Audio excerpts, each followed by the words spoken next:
Sheekh Xuseen Cali Jabuuti badanaa waxa uu Muqdisho yimaadaa xilliga la gaaro kulanka weyn oo ay culimmada tabliiqu ay isugu yimaadaan. Kulankaasi ma lahan jadwal la sii qorsheeyo oo albaabka masjidka lagu soo dhejiyay sida ay sameeyaan culimmada casriga ee qurbaha, ama xitaa ma jiro ogeysiis idaacadaha laga sii daayo. Mana jirto meel aad ka ogaan kartid in kulanka uu dhici rabo waanan masaajidda ka ahayn. Culimmada kulanku laabtoobyo ma wataan, hoteelo loo sii kireeyeyna ma jiraan oo masaajidka dhexdiisa ayay cibaadada kula dhafraan xerta inteeda kale. Haddii wax waardiya ay jiri karaanna waa labada nin ee albaabka masjidka ulaha dhaadheer la taagan ee ilaalinaya in gelidda iyo bixidda masjidka uusan buuq ka dhalanin. Dhaqan hore oo qofka dareensiinaya sida ay diintu dadka walaalo ugu dhigtay ayaa masjidka ka dhex jira, isaga oo dhoola caddeynaya. Dhalinyarada aad xaafadaha magaalada ku taqaanay oo labiskii iyo tintii soo qurxistay ayaa masjidka ku arkaysa. Markaa dhalinyaradaas xaafadii ula laabato, lagama yaabo in midkood uu kaaga sheekeeyo ciyaarihii iyo adduunyadii kale oo maalmahaas dhan dhanka cibaadada ay u bataan. Waxaa jira in qaybaha masjidka lagu kulmayo lambaro loo kala yeelo oo sidaas ay ku kala degaan xerta maalmahaas gobolada ugu imaanaya kulan weynaha. Markuu kulan ka furmo ma ogaan kartid shiiqa xiga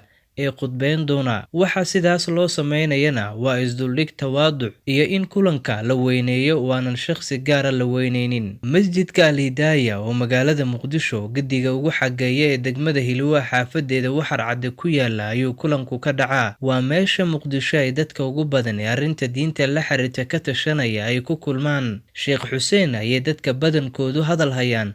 Dadka qaar ayaa dhaha Sheekh Xuseen tabliiq waa kan ugu fasaxaada iyo balaaqada wanaagsan ee marka uu khudbeynayo inta masjidku buux dhaafo oo ay dadku istaaga dibadda ugu dhageystaan khudbadihiisa. Badanaa ma lahan ciwaano. Hadduu kulanku gala furmo, markaas waxay badan tahay in salaada maqrib kadib uu mikrofoonka qabsado. Towxiidka ayuu aad uga hadlaa iyo qisooyinka xoojinaya adduunyada iyo hantida loo kala ordayo ayuu dadka tusaa inay gacanta Rabbi ay ku jirto. Qanaacada iyo in nimcooyinka laga mahad celiyo ayuu ku dheeraadaa. Kulankii ugu dambeeyay wuxuu ka hadlay cudurka koronaha oo uu sheegay in qaababka looga hortagi karo oo dhan ay diinta noo sheegtay. Wuxuu yidhi, nebigii joogay xilligii awrta iyo fardaha ayaa inoogu warramay badbaadada nafteenna adduun iyo aakhiraba. Kulanka oo soconaya 3 maalmood ayaa maalinta u dambeysa subaxeeda waxaa lagu soo xirtaa duco ay xertu inta badan jecel yihiin in aysan ka baaqanin. Waxaa badanaa ay isku booriyaan in subaxa ducada la soo xaadiro.